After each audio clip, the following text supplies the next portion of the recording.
পরাজয়ের প্রথম ধাপ। যদি আমরা চলমান এই অবিচার,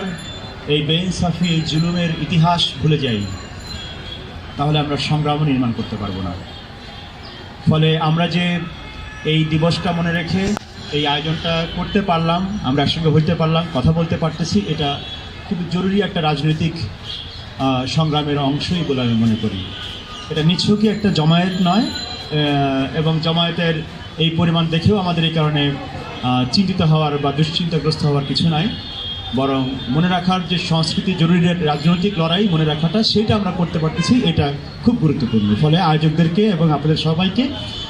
আমার তরফ থেকে এবং আমার দল লীলার পক্ষ থেকে সংগ্রামী সম্মতি জানাই। যেহেতু ফেলানির ঘটনাটা ঘটছিল এবং আমরা সবাই বাংলাদেশের যারা বাংলাদেশ এবং সীমান্তের দুই পাশেই মানুষ যারা এই ঘটনায় আমরা কষ্ট পাইছি, তারা সবাই কথা বলছি নানানভাবে। এবং এই মুহূর্তে যেটা ঘটছে দক্ষিণ এশিয়ার যেটা সব খুব গুরুত্বপূর্ণ এবং বিপজ্জনক একটা ঘটনা ঘটতেছে, সেটা হচ্ছে যে ভারতের এনআরসি এবং সিএএ বা নাগরিকত্ব সংশোধনী আইন, এবং তার ফলে ভারতের শুধু নয় পুরো দক্ষিণ এশিয়ায় এবং এই উপমহাদেশে যে সাম্প্রদায়িক এবং পরিচয় ফ্যাসিস্ট একটা রাজনীতি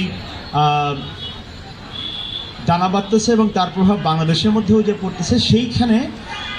সেই সময়ে এসে ফেলানিকে মনে করাটার একটা বিশেষ তাৎপর্য আছে বলে আমার কাছে মনে হয়। লম্বা আলোচনা যাব না, আমি শুধু একটা কথা বলি, সেটা হচ্ছে যে বিশেষ করে আমাদের যারা আমরা যারা বামপন্থী বা এই ধরনের সংগ্রামের সঙ্গে যুক্ত, তাদের মধ্যে আমাদের একটা ধারণা আছে যে আমরা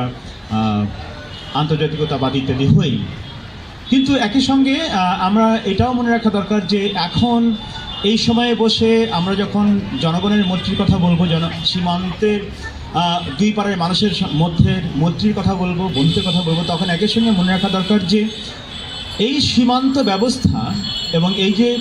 আধুনিক রাষ্ট্রের যে কাঠামো, যার সীমান্ত থাকে এবং সেই সীমান্ত তৈরি হয় একটা জাতীয়তাবাদী একটা প্রকল্পের মধ্যে, যেটাকে আমরা জাতিরাষ্ট্র বলি, সেই জাতিরাষ্ট্রের ধারণাটা নিজে একটা ঔপনিবেশিক ধারণা, ঔপনিবেশিক অভিজ্ঞতা এবং ঔপনিবেশিক রাজনীতির মানে পরিপ্রেক্ষিতে তার সেই জমিনে তৈরি হয়। তার যে সীমান্তের ধারণা, সেটাও ঔপনিবেশিক, এবং এই সীমান্তবাদী যে রাষ্ট্র, জাতিরাষ্ট্র, তার সেই সীমান্ত ভাবনার মধ্যে মানুষের সীমান্তেরও একটা ধারণা সে তৈরি করে, যেটা নাম হচ্ছে পরিচয়বাদ। এই পরিচয়বাদ সেটা বহুভাবে কাজ করতেছে, যেটা আমরা দেখতে পাচ্ছি ভারতে হিন্দুত্ব, বাংলাদেশে ধরা যাক সেটা কখনো বাঙালি পরিচয়ে, কখনো নানান রকম পরিচয়ে আমরা ধর্ম বা জাতি বা যে কোনো পরিচয়ে আমরা অন্য মানুষের উপরে জুলুম করা শুরু করি। এই যে জুলুমের ভিত্তি,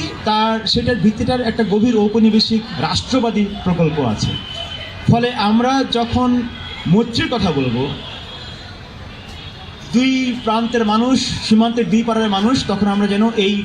সীমান্তের যে ভাবনা, আধুনিক জাতিরাষ্ট্রের মধ্যেকার ঔপনিবেশিক সীমান্তের ভাবনা, এইটাকে আমরা চ্যালেঞ্জ করতে পারি কিনা, সেটা একটা খুব জরুরি একটা প্রশ্ন।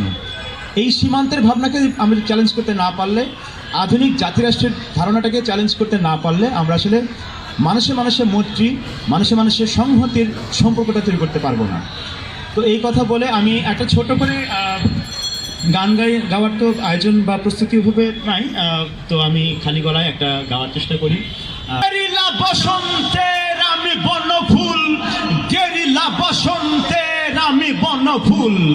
গেরিলা বসন্তের আমি বনফুল, গেরিলা বসন্তের আমি বনফুল, ঠিকঠাক ফুটে উঠি না করিয়ে ভুল, ঠিকঠাক ফুটে উঠি না করিয়ে ভুল, গেরিলা বসন্তের আমি বনফুল, গেরিলা বসন্তের আমি বনফুল, গেরিলা বসন্তের আমি বনফুল। নদী বন পাহাড়ে সমতলে যাই, শহর নগর রাজপাট বাকি নাই, নদী বন পাহাড়ে সমতলে যাই, শহর নগর রাজপাট বাকি নাই,